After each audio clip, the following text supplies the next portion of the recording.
part of my way of indexing or finding the same way of gripping each time is, of course, through a consistent and repetitious method. But how do I do that? How do I develop it? Well, I actually use an idea from Kyudo or Japanese archery. Now remember, in my other video, I talked about the Churchill shooting method of pointing a shotgun, lining it up so the alignment's good, and just swinging it, right?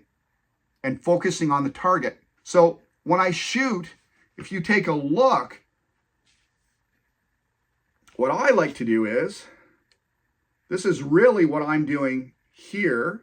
And as I close my grip, if you take a look at my grip, I point my knuckle. So I actually point. So when I'm holding or gripping my bow, I'm almost doing that.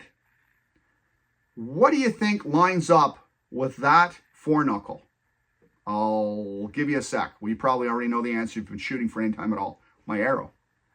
I have that alignment where I'm pointing with that knuckle. If you look at any of my videos, if you get in there and take a look at what I'm doing, quite commonly, these last two fingers are doing nothing. The primary grip, I call it the collar hold, so people understand that they don't have to white knuckle that, right? Depending on the pivot point of my bow, this may change a little bit, right? And that pivot point, it's one of the reasons I love this high speed so much. It has that nice, it has a really nice mid-rep pistol grip on it. And the pivot point is just so center of that. It's incredible. Love it.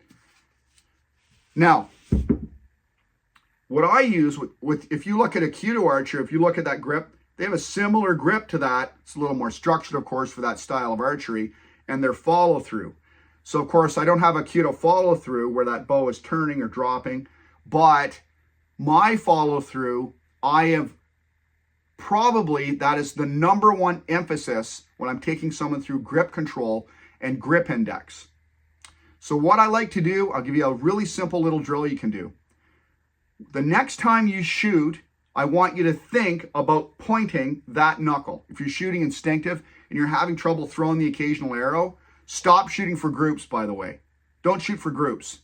Shoot one arrow at a time. This allows your brain to reset, right? And I call this the principle of one arrow at a time. Don't try to get that brain into going, oh, I've got another chance, getting another arrow. Oh, I got another chance, and getting another arrow, right? Okay? By the time you build up to the third arrow, how many people here have thrown the third arrow at that target?